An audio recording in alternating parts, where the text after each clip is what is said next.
عارف ايه المشترك بين غزو العراق وبين اللي بيحصل دلوقتي في كاليفورنيا؟ ان الضحيه دايما المواطن الامريكي اللي بيصحى من النوم يلاقي بلده بتتحرك لحرب عالميه ثالثه. علشان ايه؟ علشان درون اتسرقت من قاعده عسكريه. هي جت على الدرون، محاملة الطائرات اتخربقت، والطيارة اللي ولعت واختفت في العراق، وصواريخ بمليارات الدولار عمالة تتحدف في السماء وفي الهواء كده على طيارات صغيرة. احنا خلاص بقينا داخلين على ليفل الوحش يا جماعة. تحس ان اسرائيل بتجهز ل 11 سبتمبر جديدة، بس المرة دي صنع في ايران. طب والهدف؟ ان امريكا تروح تحارب بدلها وتغزو طهران. لو فاكر ان الموضوع ده بعيد عن دماغك، فاحب اقول لك ان 450 الف جند الاحتياطي اللي اسرائيل بتستدعيهم دلوقتي مش عشان يلعبوا بلاي ستيشن، دول ناويين يولعوا في الكوكب قريب. ركز معايا عشان الكلام ده مش هتسمعه في نشر التسعة اللي جاية. الحكاية بدأت بفيلم اكشن كوميدي، قاعدة فورت كامبل العسكرية اللي المفروض بقى اللي هي جامدة فشخ بقى، وعوديك البرابر اللي في المنطقة واللي محدش يقدر يهوب ناحيتها علشان متأمنة تأمين ابن مرأة وزة. فراح داخل لها 2 مجهولين. عملوا ايه؟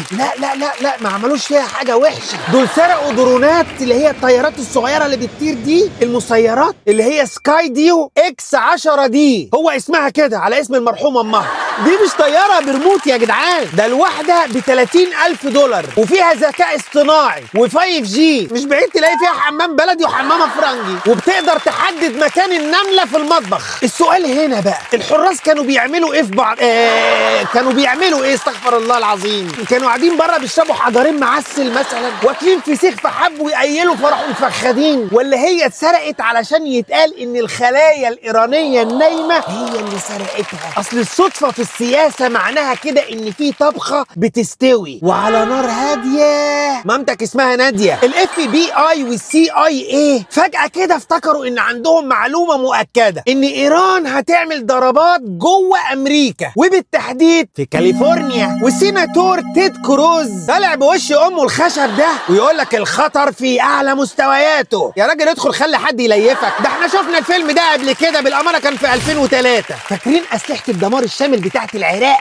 هي نفس الخلايا النايمه اللي بيقولوا انها استقبلت اشارات من ايران. الميديا الامريكيه شغاله تخويف في المواطن الامريكي علشان لما الحرب تبدا يقولوا لهم والنبي اضربوهم اضربوهم، بدل المواطن ما يسال احنا بنحارب ليه. بس يا خساره الحلو ما يكملش. المذيع تاكر كارلسون رمى قنبله في وشهم وقال لهم ايه؟ قال لهم بطلوا هري بقى وبطلوا هبد بقى، جاتكوا نيله. الراجل كشف ان الجماعه المحافظين في واشنطن عارفين ان الضرب الجوي مش كفايه وعايزين جنازه ويشبعوا فيها لط علشان يبعتوا قوات بريه لايران. وعشان كارلسون فضح المصلحه عراها، ايوه المصلحه الاسرائيليه في جر امريكا. ما امريكا بقت زي الهلاهوطه مع اسرائيل دلوقتي، ماسكاها بسلسله زي الكلب كده وبتتمشى بيها في اي حته هي عايزاها. هو على دي هو على دي هو. فدلوقتي الراجل اللي كشفهم وفضحهم بيتقال عليه دلوقتي خاين وبيتشتم ومتبهدل من CIA، والCIA عايزه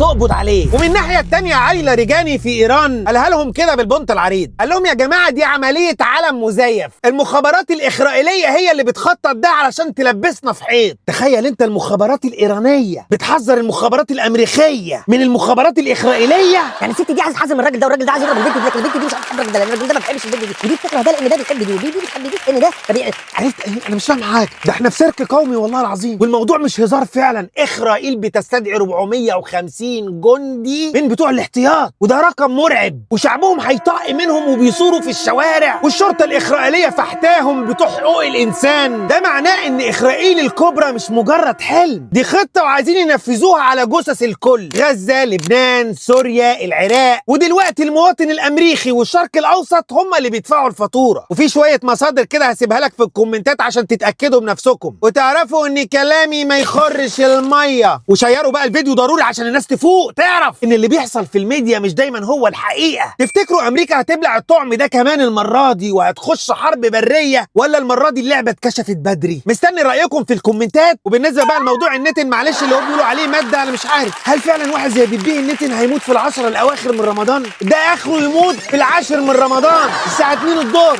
73 بيجامه مخططه، او يمكن مخبيينه عشان محسود وطيبه قلبه فيها دود. خلاص بقى يا جماعه ما تفطروناش بقى، يلا وخلوا الطبق مستور، يلا ويلا غربلوا الكومنتات كلها بتحيا مصر ويحيا جيش مصر وقياده مصر. شيروها له.